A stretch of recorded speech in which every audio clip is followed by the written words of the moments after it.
Olá, você que está acessando ao Direito e Distorcido. Eu sou Michel e é um prazer tê-lo aqui comigo novamente. Hoje eu gostaria de falar da questão do binarismo, da monstruosidade e de como tudo isso contribui para a dominação quando você fica traçando relações entre normal e anormal. Por quê? Vamos aos termos. Binarismo, eu me refiro a tendência de você fazer um recorte entre sim e não, entre macho e fêmea, normal e anormal, entre aquilo que é de um jeito aceito e de um outro jeito não aceito. Isso daí gera uma série de consequências, porque as pessoas passam a operar em termos de polos. E se você observa os padrões aí de vida em termos biológicos e em termos também sociais, culturais, filosóficos, a coisa não é bem assim. Porque você vê graduações, gradações e as questões de passagem de luz às sombras, elas não são extremas, elas são gradativas e mesmo em estudos físicos envolvendo cores. Então, o que que acontece? Ah, essa questão do sim e do não, do binário, ela gera uma falsa impressão de certeza. E essa impressão de certeza, ela acaba sendo útil na questão do domínio e do controle, porque muitas vezes as pessoas elas têm uma insegurança que é típica da condição humana, que é um problema existencial. Você existir já envolve incerteza. Isso gera um grau de ansiedade muito grande. A consequência é que a busca da certeza gera essa tentativa de você dominar as circunstâncias. Pois bem, quando você passa a dominar, uma das formas de fazer isso é você oferecer dois caminhos, o da ordem e o da desordem. E aonde chegamos com isso? Adivinha? Ordem e progresso? Talvez. É até meio sarcástico e talvez irônico um país como o nosso ter uma bandeira com ordem e progresso. Bom, não adentro nessa temática, um outro dia adentro. Mas eu gosto muito do Brasil, apesar das mazelas aí que temos na área social, política, enfim. Espero que um dia as coisas fiquem muito boas para o nosso povo, né? Que ele merece. Enfim, mas prosseguindo. Quando eu crio essa falsa ilusão de haver só duas possibilidades e uma ser apenas a certa, eu dou essa impressão de certeza para as pessoas e de que as regras do jogo elas fazem com que a vida seja mais estável e mais aceita de ser vivida. Porque uma pessoa que fica se questionando muito e se perguntando, ela não vai se sentir muito à vontade com essa atividade contínua do questionar-se. Daí nós temos a questão da monstruosidade, do monstro, que é uma insurgência em tese antinatural, que aparece ali no meio da formação biológica em algum momento. E essa figura do monstro, ela é filosoficamente e também na tradição literária e artística uma denunciadora de como não existe uma natureza absolutamente harmônica.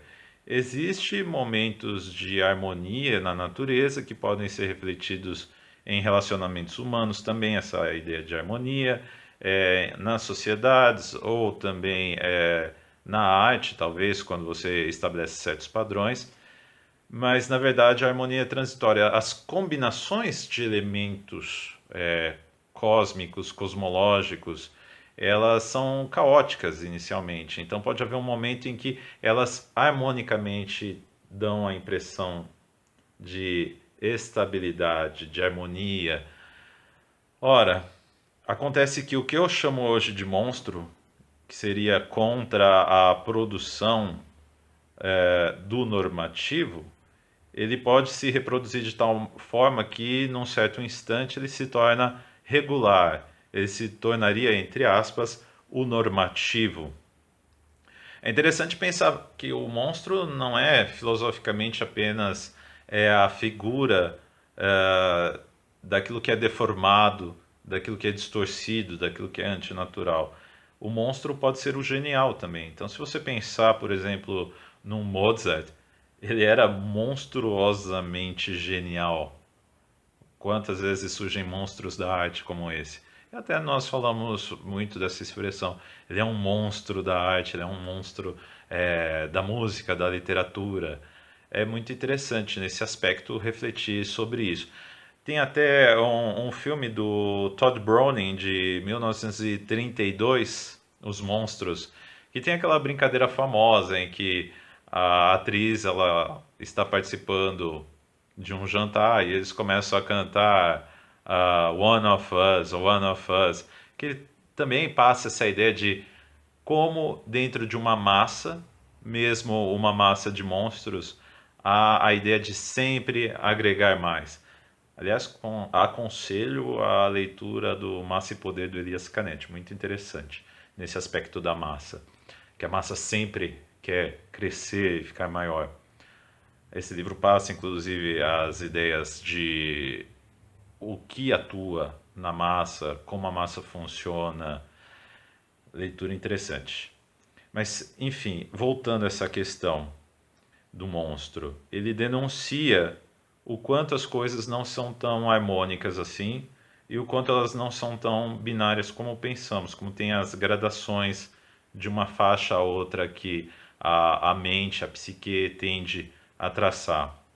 Isso é um problema, porque nós adquirimos ao longo desses últimos milênios uma operacionalidade científica que vai adentrando na forma também do povo operar a racionalidade, porque não é apenas uma racionalidade por si que existe, mas ela vai sendo transformada de acordo com a tradição, com a passagem dos tempos.